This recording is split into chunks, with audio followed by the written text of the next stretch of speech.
কখনো কি মনে হয়েছে আপনি দোয়া করছেন কিন্তু আকাশ থেকে কোনো জবাব আসছে না? রাতের পর রাত চোখ ভিজে যায় কিন্তু জীবন বদলায় না। মনে হয় হয়তো আল্লাহ আমার দোয়া শুনছেন না। এই মানুষটাও ঠিক তাই ভাবত। ভাঙা জীবন, ভাঙা মন, আর একটাই প্রশ্ন, আমি কি খুব বড় গুনাহগার?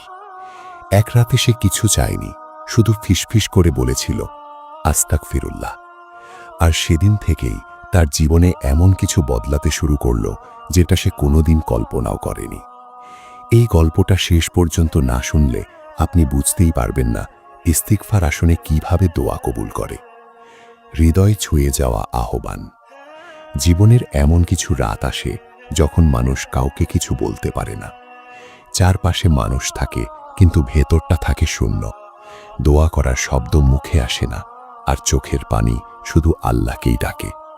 ঠিক তখনই একটাই দরজা খোলা থাকে, ইস্তিগফারের দরজা। ভাঙা জীবনের গল্প। একজন মানুষ ছিল যার জীবনে একটার পর একটা কষ্ট আসতেই থাকল। চাকরি নেই, ঋণের চাপ, পরিবারে অশান্তি, আর ভেতরে জমে থাকা অপরাধবোধ।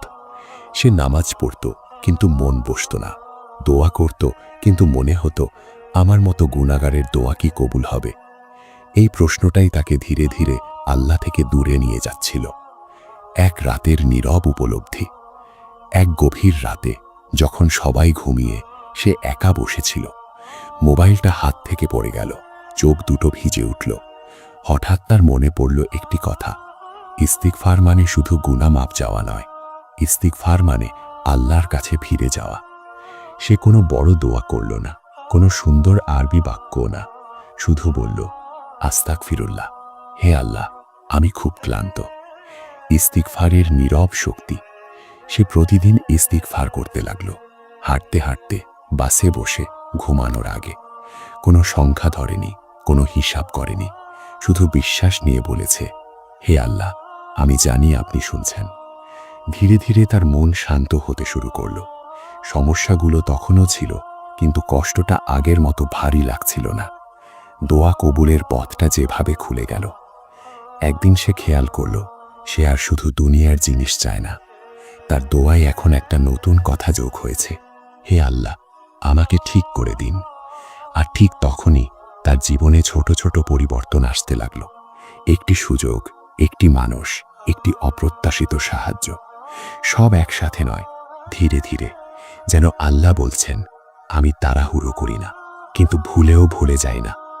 সবচেয়ে বড় দোয়া কবুল। সে বুঝতে পারল, সবচেয়ে বড় দোয়া কবুল মানে শুধু টাকা বা সফলতা নয়। সবচেয়ে বড় দোয়া কবুল মানে ভাঙা হৃদয়ে শান্তি, অস্থির মনে ভরসা, আর আল্লাহর উপর অটুট বিশ্বাস। সে আজও সমস্যাহীন নয়, কিন্তু সে আর একা নয়, কারণ সে জানে যে ইস্তিগফার করে আল্লাহ তাকে কখনো উপেক্ষা করেন না। আপনি যদি আজ খুব ভেঙে পড়ে থাকেন, যদি মনে হয় আমার দোয়া কবুল হয় না, তাহলে আজই শুরু করুন ইস্তিগফার, চুপচাপ, নীরবে, বিশ্বাস নিয়ে। কারণ আল্লাহ বলেন না তুমি কত বড় গুনাহগার, আল্লাহ দেখেন তুমি কতটা ফিরে আসতে চাও। ইস্তেগফারের সাথে বদলে যেতে থাকা মন। ইস্তেগফার করতে করতে সে একটা জিনিস বুঝে গেল, আল্লাহ আগে পরিস্থিতি বদলান না, আল্লাহ আগে মানুষটাকে বদলান। আগে যে মানুষটা অল্প কষ্টেই অভিযোগ করত, এখন সে নীরব হয়ে আল্লাহর দিকে তাকায়। আগে যে মানুষটা দোয়া না কবুল হলে হতাশ হয়ে পড়ত, এখন সে অপেক্ষা করতে শেখে। কারণ ইস্তেগফার তাকে শিখিয়েছে, আল্লাহর সময় কখনো ভুল হয় না। দেরিতে কবুল হওয়া দোয়ার রহস্য। একদিন সে নিজেকেই প্রশ্ন করল, আমার দোয়া যদি এখনো পুরোপুরি কবুল না হয়, তাহলে আমি কি ভুল পথে আছি?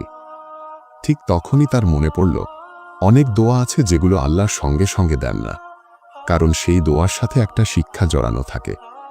আল্লাহ কখনো দোয়া বিলম্ব করেন যাতে মানুষ ধৈর্য শেখে, কখনো দোয়া বদলে দেন যাতে মানুষ ক্ষতি থেকে বাঁচে, আবার কখনো দোয়াকে জমা রাখেন কিয়ামতের দিনের জন্য।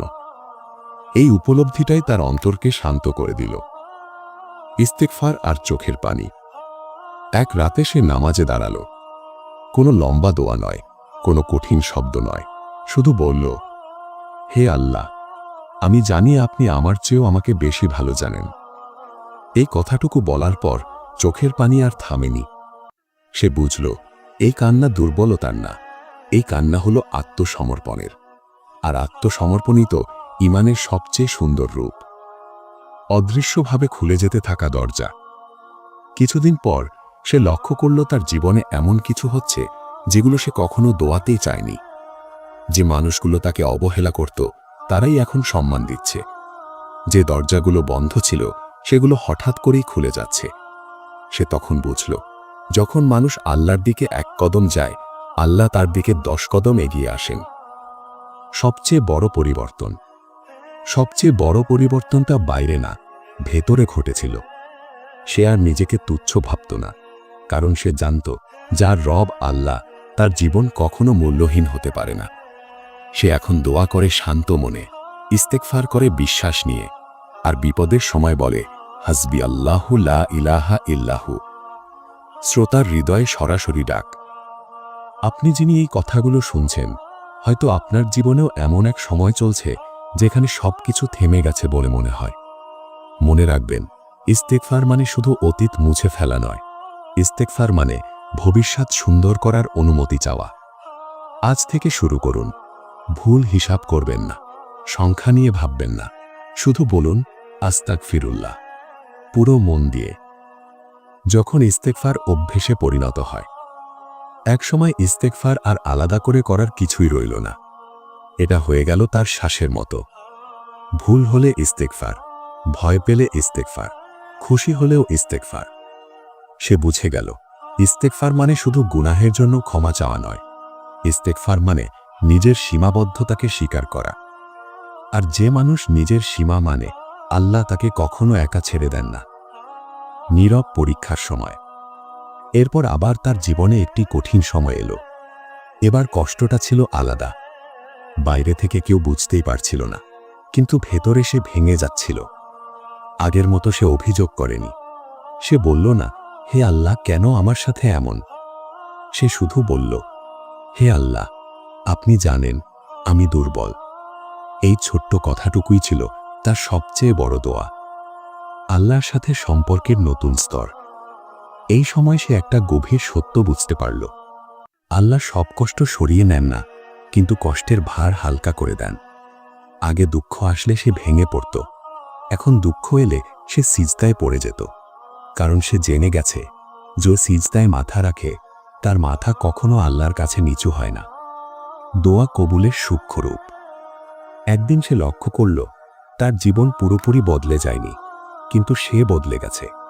যে বিষয়গুলো একসময় তাকে অস্থির করত, সেগুলো এখন তাকে কাঁপায় না।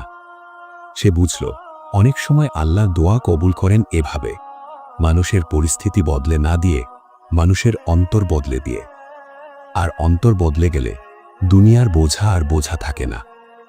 ইস্তেগফার আর আল্লাহর রহমতের প্রতিশ্রুতি। সে প্রায়ই কুরআনের সেই আয়াত মনে করত, যেখানে আল্লাহ বলেন, যারা ইস্তেগফার করে আল্লাহ তাদের জন্য আকাশ থেকে রহমত বর্ষণ করেন। সে ভাবত, হয়তো এই রহমত বৃষ্টি হয়ে নামছে না, কিন্তু শান্তি হয়ে নামছে তার হৃদয়ে। আর এই শান্তি ছিল তার জীবনের সবচেয়ে বড় প্রাপ্তি। আবারও শ্রোতার দিকে সরাসরি কথা। আপনি হয়তো ভাবছেন, আমি তো ইস্তেগফার করি, কিন্তু কিছুই বদলাচ্ছে না।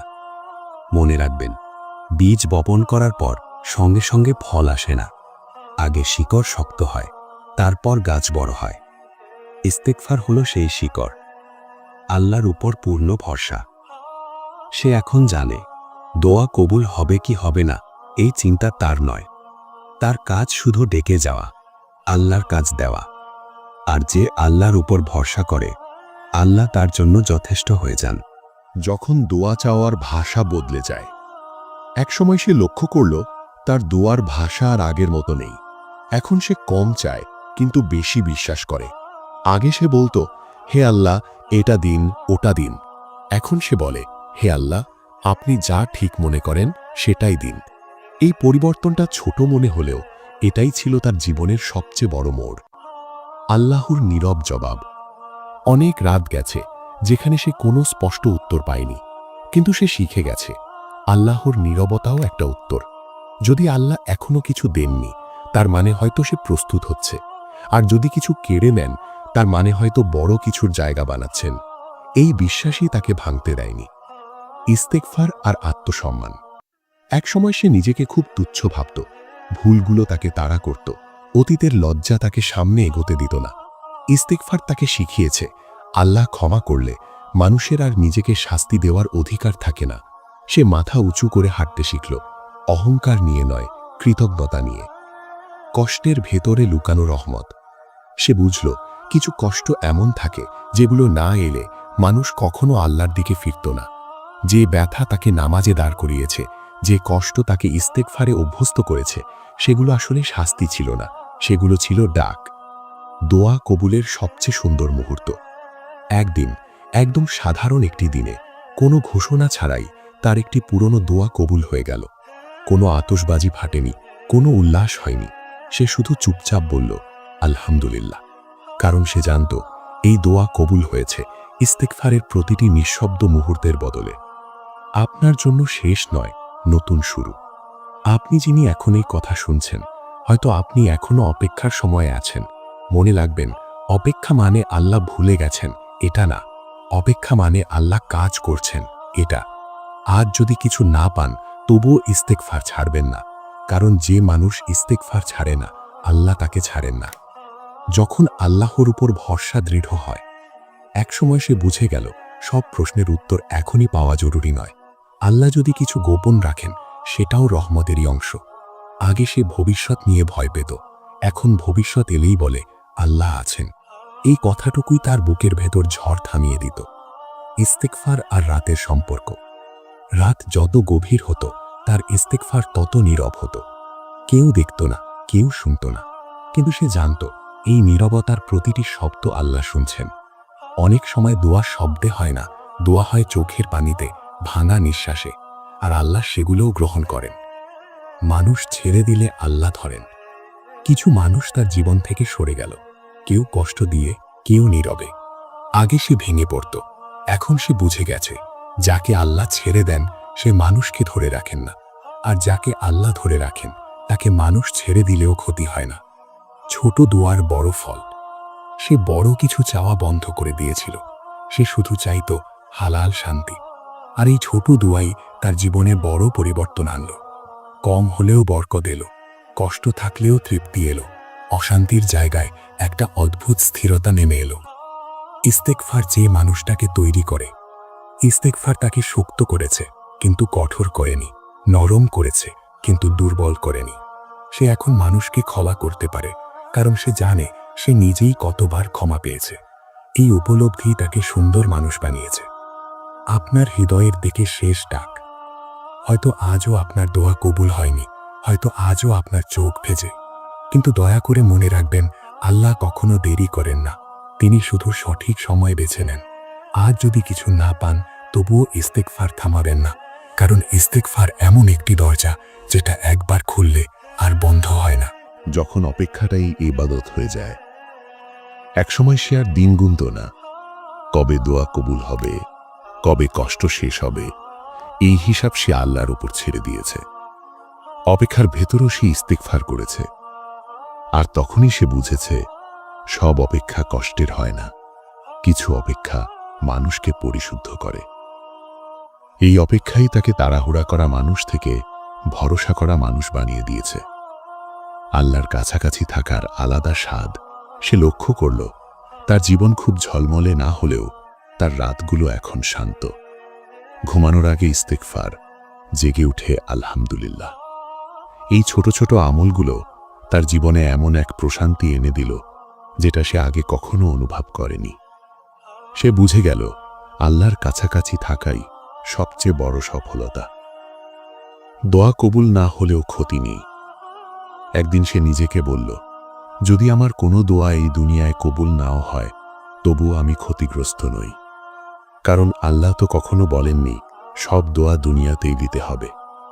কিছু দোয়া কবরের অন্ধকারে আলো হবে, কিছু দোয়া কিয়ামতের ভিড়ে ছায়া হবে। এই বিশ্বাসটাই তার ঈমানকে শক্ত করে দিল। ইস্তেগফারের সাথে নতুন সকাল। তার সকালগুলো বদলে গেল। আগে সকালে উঠেই দুশ্চিন্তা, এখন সকালে উঠেই ইস্তেগফার। সে জানে, যেদিন আল্লাহর নামে শুরু হয় সেদিন কখনো সম্পূর্ণ খারাপ হয় না। কিছুদিন পর সে খেয়াল করল সমস্যা থাকলেও সে আর হার মানছে না। আল্লাহ পরিকল্পনার সৌন্দর্য। হঠাৎ করে একদিন তার জীবনের এমন এক জায়গায় আল্লাহ সাহায্য পাঠালেন যেখানে সে কখনো কল্পনাও করেননি। সে তখন বুঝল আল্লাহর পরিকল্পনা কখনো সরল পথে চলে না, কিন্তু প্রতিটি বাঁকে রহমত লুকানো থাকে। যে দোয়াটা সে একসময় ভুলে গিয়েছিল সেটাই সবচেয়ে সুন্দরভাবে কবুল হল।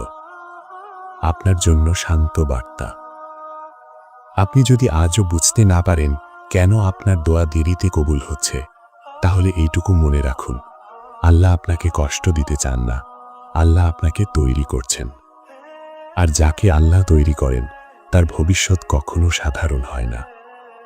যখন মানুষ আল্লাহর উপর পুরোটা ছেড়ে দেয়, একটা সময় আসে যখন মানুষ আর নিজেকে বাঁচাতে চায় না, নিজেকে প্রমাণ করতেও চায় না।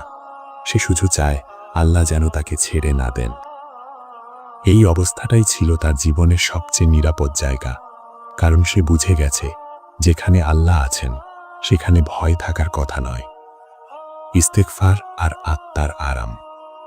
সে এখনো গুনাহ করে, ভুল করে, কাঁদে, কিন্তু একটা জিনিস বদলেছে, সে আর গুনাহ নিয়ে পালায় না, সে ফিরে আসে। ইস্তেগফার তাকে শিখিয়েছে আল্লাহ নিখুঁত মানুষ চান না, আল্লাহ ফিরে আসা মানুষ ভালোবাসেন। এই উপলব্ধিটাই তার আত্মাকে হালকা করে দিয়েছে। দোয়া কবুলের সবচেয়ে গভীর অর্থ। একদিন সে বুঝে গেল তার সবচেয়ে বড় দোয়াটা কখন কবুল হয়েছে। যেদিন আল্লাহ তার বুক থেকে হতাশা তুলে নিয়েছেন, ভরসা বসিয়ে দিয়েছেন। যেদিন কষ্টের মাঝেও সে বলেছে আলহামদুলিল্লাহ। এই জায়গাটাই ছিল দোয়া কবুলের সবচেয়ে সুন্দর রূপ। ফিরে তাকালে যে সত্যটা স্পষ্ট হয়। পেছনে তাকিয়ে সে দেখে যে কষ্টগুলো একসময় তাকে ভেঙে ফেলেছিল সেগুলোই আজ তাকে আল্লাহর কাছে এনে দিয়েছে। যে রাতগুলোতে সে একা কেঁদেছিল সেই রাতগুলোই আজ তার সবচেয়ে দামি স্মৃতি, কারণ সেখানেই সে আল্লাহকে সবচেয়ে কাছ থেকে পেয়েছিল।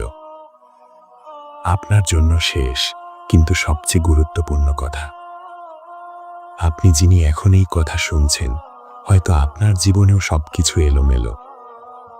হয়তো আপনি ভাবছেন আর কত অপেক্ষা। শুনুন, ইস্তেগফার ছাড়বেন না, দোয়া ছাড়বেন না, আল্লাহকে ছাড়বেন না। কারণ যে মানুষ আল্লাহকে ধরে রাখে, আল্লাহ তাকে এমনভাবে ধরে রাখেন যেটা সে নিজেও কল্পনা করতে পারে না। সেই অনুভব হয়তো আজ নয়, হয়তো কাল নয়, কিন্তু নিশ্চয়ই ইস্তেগফার কখনো বৃথা যায় না। আর কোনো দোয়া আল্লাহর দরজায় ফেলে রাখা থাকে না। আল্লাহ সবচেয়ে উত্তম সময়ে, সবচেয়ে উত্তমভাবে, সবচেয়ে উত্তমটা দিয়ে দেন।